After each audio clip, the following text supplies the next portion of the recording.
नमस्कार। आप देख रहे हैं वत्स वाच और मैं हूं मुकेश वत्स। फ्रेंड्स, आज के इस वीडियो में मैं आप लोगों को बताऊंगा कि कैसे शनि का ट्रांजिट होते ही मेष राशि वालों के लिए साढ़े साती की शुरुआत 30 वर्षों के बाद होगी। इस साढ़े साती में उनको क्या परेशानियां आ सकती हैं, किस तरीके के क्रियाकलापों से उनको बचना चाहिए और क्या सिंपल उपाय करने चाहिए जिससे कि इस साढ़े साती से बहुत ज़्यादा डैमेज ना हो पाए। तो ये वीडियो बहुत ही महत्वपूर्ण वीडियो है। यदि आपका या आपके परिवार के किसी व्यक्ति का मेष राशि है तो इसको अंतिम तक अवश्य देखिएगा। मेरे कंटेंट यदि आपको अच्छे लगते हैं तो मेरे चैनल को सब्सक्राइब कर लीजिएगा, बगल के बेल आइकन को दबा लीजिएगा। फ्रेंड्स, 30 मार्च 2025 को शनि कुंभ राशि को छोड़कर मीन राशि में प्रवेश करेंगे और शनि का ये ट्रांजिट जैसे ही होगा वैसे ही मकर राशि वालों की साढ़े साती खत्म हो जाएगी और मेष राशि वालों के साढ़े साती की शुरुआत हो जाएगी।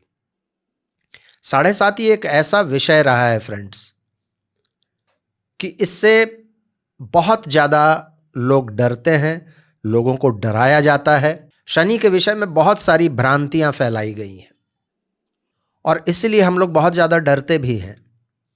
पिछले कुछ दिनों में मेरे पास ऐसे कई मेल्स आए हैं। मेरे लड़के का शनि का महादशा भी चल रहा है जी और साढ़े साती भी शुरू होने जा रहा है जी, तो ये तो डबल मार हो जाएगा, कृपया बताइए कि क्या होगा। महादशा एक बिल्कुल अलग चीज़ है और साढ़े साती एक बिल्कुल अलग चीज़ है। ये कोई आवश्यक नहीं है कि आपके लड़के का या किसी का भी शनि का महादशा चल रहा है तो शनि का महादशा उसके लिए खराब ही हो। ये उस भ्रांति का ही हिस्सा है जिसमें शनि को एक बहुत बड़े डेमन, एक बहुत बड़े असुर के रूप में प्रोजेक्ट किया जाता है। शनि बहुत सारे लोगों के लिए बहुत अच्छे प्लैनेट होते हैं और बहुत अच्छे रिजल्ट्स देते हैं, इसलिए साढ़े साती और महादशा को मिक्स मत कीजिए। साढ़े साती ट्रांजिट की वजह से होता है और महादशा एक बिल्कुल अलग चीज है। कुछ लोगों के मन में ये भी डाउट है, कुछ मैसेजेस मैंने ऐसे भी देखे कि मेरा लगन मीन है जी और राशि मेष है, तो लगन से भी साढ़े साती चल रहा है मेरा और राशि के अनुसार भी साढ़े साती चल रहा है। फ्रेंड्स, साढ़े साती का लगन से कोई लेना देना नहीं है। आपका लगन कुंभ हो या मीन हो या मेष हो, उससे साढ़े साती डिसाइड नहीं होता है। साढ़े साती डिसाइड होता है आपका चंद्रमा किस राशि में बैठा हुआ है। आज हम लोग बात कर रहे हैं, यदि आपका चंद्रमा मेष राशि में है तो फिर आप लोगों के लिए साढ़े साती की शुरुआत होने जा रही है। साढ़े साती के विषय में और जानना चाहते हैं तो अभी हाल फिलहाल में मैंने पहले के वीडियो का एक क्लिप जारी किया था, लगभग एक सप्ताह पहले।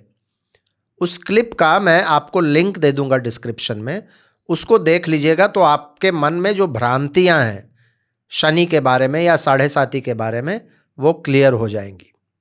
अब हम लोग आज के विषय पर आते हैं। देखिए, शनि एक कार्मिक प्लैनेट हैं, कर्मों के राजा हैं और हमारे कर्मों के ऑडिटर हैं, अकाउंटेंट हैं। हमारे कर्मों के अनुसार फल देने का पावर है शनि के पास। वैसे तो हर प्लैनेट हमारे कर्मों के अनुसार ही फल देते हैं, लेकिन चूंकि हमारे 9 प्लैनेट्स में से सबसे ज़्यादा स्लो मूविंग प्लैनेट शनि है, इसलिए शनि के जो इफेक्ट्स होते हैं ये बहुत ज़्यादा दूरगामी होते हैं और हमारे कर्मों के फलों की सज़ा या पुरस्कार दोनों ही, शनि सिर्फ आपको दंडित नहीं करते हैं, शनि पुरस्कृत भी करते हैं, लेकिन उसके लिए आपके कर्म अच्छे होने चाहिए। शनि को जज क्यों कहा जाता है? शनि को न्याय का देवता कहा जाता है। क्यों? क्योंकि आपके कृत्यों के अनुसार वो आपको फल देते हैं, जजमेंट देते हैं। जिस तरीके से एक जज हार्ड फैक्ट्स पर उसके सामने जो तथ्य रखे जाते हैं उन तथ्यों को देखकर बिना लाग लपेट, बिना राग द्वेष के अपना जजमेंट एक जज देते हैं, वैसे ही वही काम शनि का भी है। तो शनि से इतना ज़्यादा डरने की आवश्यकता नहीं है। आपको अपने कर्म सही रखने चाहिए तो शनि आपको ज़्यादा परेशान नहीं करेंगे।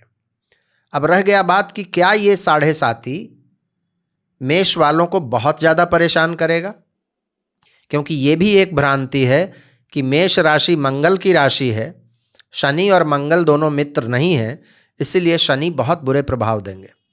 ये कोई आवश्यक नहीं है फ्रेंड्स। मेष वालों के लिए भी शनि एक बढ़िया प्लैनेट माने जाते हैं। भले ही मंगल और शनि मित्र ना हो, लेकिन मेष वालों के लिए शनि 10th लॉर्ड हैं और 11th लॉर्ड हैं, कर्म भाव के भी स्वामी हैं और लाभ भाव के भी स्वामी हैं। तो खराब कैसे हुए, अच्छे प्लैनेट हुए। और शनि के 7.5 में किस प्रकार का रिजल्ट्स मिलेगा, ये सिर्फ इसी बात पर निर्भर नहीं करता है कि आपका 7.5 शुरू हो गया इसलिए बुरे ही रिजल्ट्स मिलेंगे। आपकी कुंडली किस प्रकार की है, आपके कुंडली में शनि की स्थिति किस प्रकार की है और आपका महादशा अंतरदशा किस प्रकार का चल रहा है, इन बातों पर निर्भर करेगा रिजल्ट्स। यदि मान लीजिए आपका कोई मारक महादशा या मारक अंतरदशा चल रहा है तो फिर ये शनि थोड़ा ज़्यादा टेस्ट करेंगे। शनि का काम है टेस्ट लेना।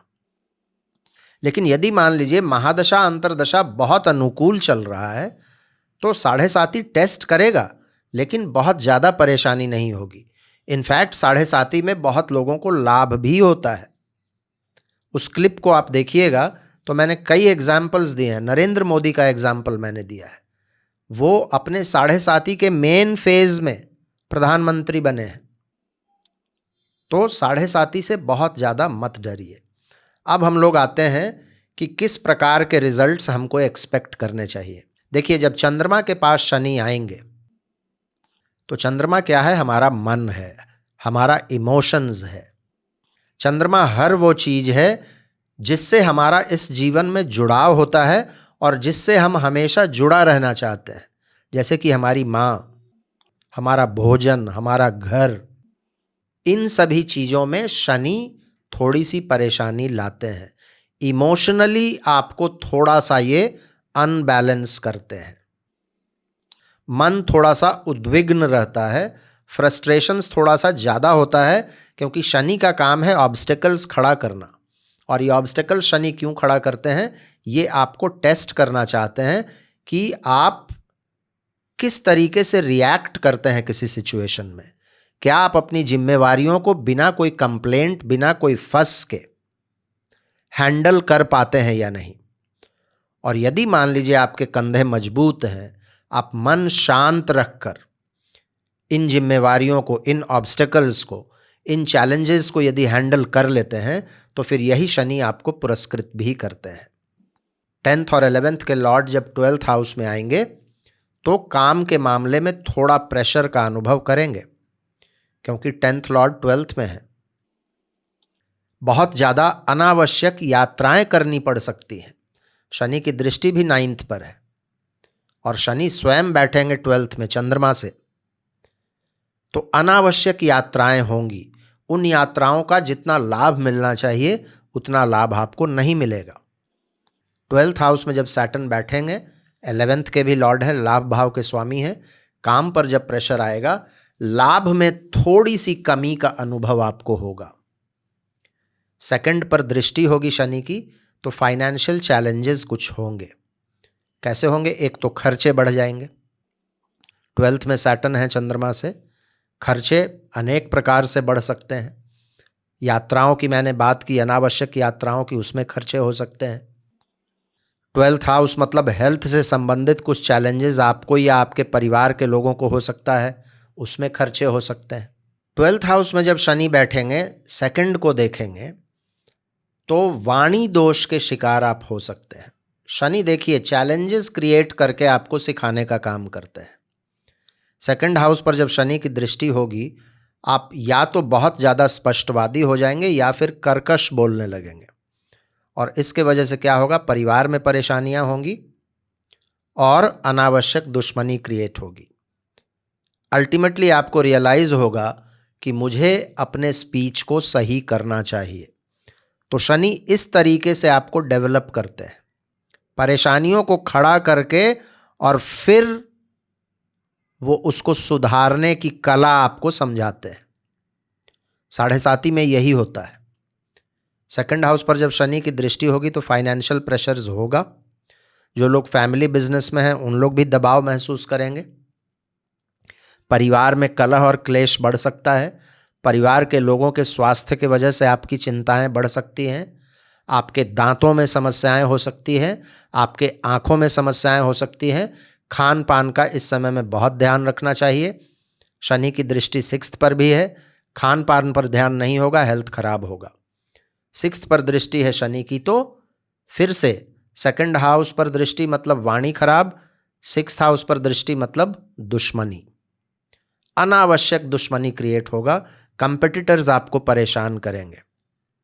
कोई पुराना लोन वगैरह है तो उससे संबंधित चिंताएं भी हो सकती हैं। कोशिश करना चाहिए कि इस समय में अनावश्यक रूप से किसी से उधार नहीं लेना चाहिए, किसी से लोन नहीं लेना चाहिए, और अपना पैसा भी दूसरों को नहीं देना चाहिए। नहीं तो फिर क्या होता है, ऐसे लोन्स को चुकाने में या उसको रियलाइज करने में आपको परेशानी होती है। हेल्थ और एक्सरसाइज का बहुत ध्यान रखना चाहिए। वर्क प्लेस पर अपने रूटीन को बिल्कुल सही रखना चाहिए, नहीं तो वर्क पेंडिंग होता चला जाएगा। वर्क से संबंधित डिससैटिस्फैक्शन वैसे भी साढ़े साती में क्रिएट होता है फ्रेंड्स। और आप लोगों को मैं अपने एक्सपीरियंस से भी, और बहुत सारी कुंडलियां जब मैं देखता हूं, उनसे जब बात करता हूं तो वो भी मैं बताता हूं। शनि की जब साढ़े साती की शुरुआत होती है तो व्यक्ति अपने काम से थोड़ा डिससैटिस्फाइड रहता है, और वो उस डिससैटिस्फैक्शन में इस हद तक पहुंच जाता है कि अपने पुराने काम को छोड़कर कोई नया काम ढूंढना चालू करता है या नया काम शुरू करने का प्रयास करता है। ऐसे समय में आपको कुछ ऐसे प्रलोभन, ऐसे कुछ अपॉर्चुनिटीज भी आपके सामने आते हैं कि आपको ऐसा लगता है कि यह अपॉर्चुनिटी बढ़िया है और मैं अपने पहले के काम को छोड़कर एक नया काम शुरू करता हूं। लेकिन मैं आप लोगों को आगाह करना चाहता हूं कि नया काम बिल्कुल शुरू कीजिए, लेकिन not at the cost of your earlier job. पुराने जॉब को छोड़कर नया जॉब पकड़ना या नया काम शुरू करना समझदारी नहीं है। पुराने जॉब या पुराने बिजनेस में आप सेटिस्फाइड नहीं थे तो ये कोई आवश्यक नहीं है कि आप जो नया काम करेंगे उसमें भी आपको सेटिस्फैक्शन मिल जाएगा। और अक्सर मैंने ऐसा देखा है कि इस भावना से ओत-प्रोत होकर व्यक्ति जब साढ़े साती की शुरुआत में कोई नया जॉब या नया काम पकड़ता है तो वो एक तरीके से उसमें बंध जाता है।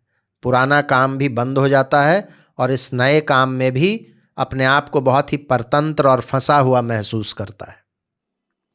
तो इसलिए ये शनि अपॉर्चुनिटीज़ देंगे, लेकिन उन अपॉर्चुनिटीज़ को बहुत सोच समझकर और ठोक बजाकर एक्सेप्ट करना चाहिए। इस समय में आपके सबऑर्डिनेट्स का आपको साथ कम मिलता है, काम में मेहनत ज़्यादा करना पड़ता है, फ्रस्ट्रेशन का अनुभव होता है, गुस्सा और खीज आपका बढ़ता है। 9th हाउस पर भी शनि की दृष्टि है। मैंने पहले ही कहा अनावश्यक यात्राएं दे सकते हैं।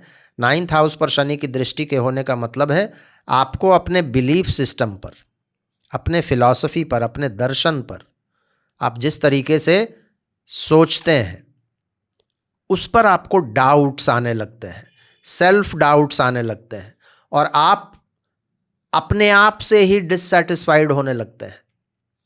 और यही स्टेज होता है जब आप एक डिप्रेशन जैसी स्थिति में जाना शुरू कर देते हैं। बहुत सारे लोग साढ़े साती में थोड़ा डिप्रेस्ड हो जाते हैं। इस बात का ध्यान रखिएगा। एक और बात मैं आप लोगों को बताना चाहूँगा, इस समय में कोई बहुत बड़ा गोल एक्सेप्ट मत कर लीजिए। इसका ये मतलब नहीं है कि मैं आपको कोई बड़ा काम करने से रोक रहा हूँ। बड़ा काम कीजिए, बड़ा प्रोजेक्ट्स लीजिए, लेकिन उसको स्टेप बाय स्टेप, उसको ना कई भागों में बांट दीजिए और वन बाय वन, एक के बाद एक छोटे छोटे गोल्स को करते हुए आप आगे बढ़िएगा तो आपका काम भी चलेगा, डिससैटिस्फैक्शन नहीं होगा, आप डिप्रेशन में नहीं जाएंगे।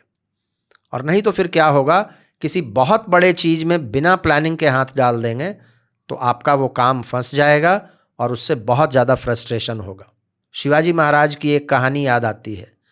वो किसी किला पर, बहुत बड़े किला पर अटैक करने के लिए जाते हैं और वो उसमें फेल हो जाते हैं।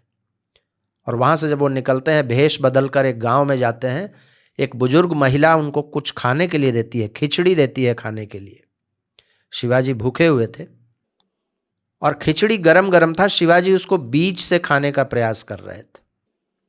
तब वो बुजुर्ग महिला कहती है शिवाजी को कि शिवाजी के जैसा मत करो कि बिल्कुल बीच के किला पर ही जाकर अटैक कर दो, किनारे से खिचड़ी खाओ, किनारे में खिचड़ी जल्दी ठंडा होता है।